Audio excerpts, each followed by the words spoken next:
Une mise en scène si souvent répétée. Une annonce de création de places en garderie à l'île du Prince-Édouard. On est en train de livrer avec les centres de petite enfance à travers le pays. Aider la classe moyenne et ceux qui veulent en faire partie. Cette formule de Justin Trudeau est bien connue, mais il est forcé de revoir sa recette. En rattrapage sur la crise du moment, le logement. Il y a du travail à faire, on est là pour le faire. Pendant l'été, sur le terrain, les élus libéraux ont entendu la grogne des Canadiens. La pénurie de logements et la hausse du coût de la vie causent de l'anxiété. Et ils veulent des solutions. Lorsqu'on gouverne, les choses vont vite et on doit s'adapter. Le nouveau Conseil des ministres doit trouver un plan de match et il doit le trouver vite. Le logement est la grande priorité de la retraite du cabinet. Comment prouver aux Canadiens que le gouvernement prend leurs problèmes au sérieux? À l'interne, les députés libéraux sont impatients, alors que leur parti est à la traîne dans les sondages.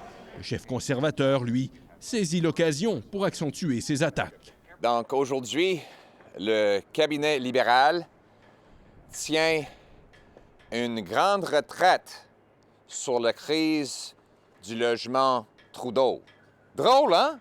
Ça fait 2 semaines, Justin Trudeau a dit que le logement, c'est pas sa job. Pierre Poilievre continue d'accuser les libéraux d'inaction et tente de s'allier un groupe d'électeurs bien précis. Surtout des jeunes appuient Pierre Poilievre parce qu'ils savent que je suis le seul chef qui est capable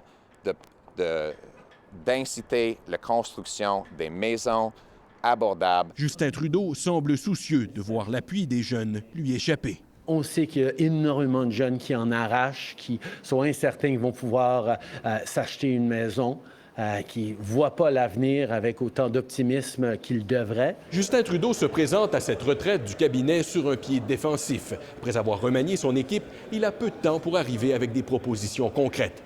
Le premier ministre doit être à la hauteur de sa marque de commerce, lui qui, depuis 8 ans, se présente comme le grand défenseur de la classe moyenne.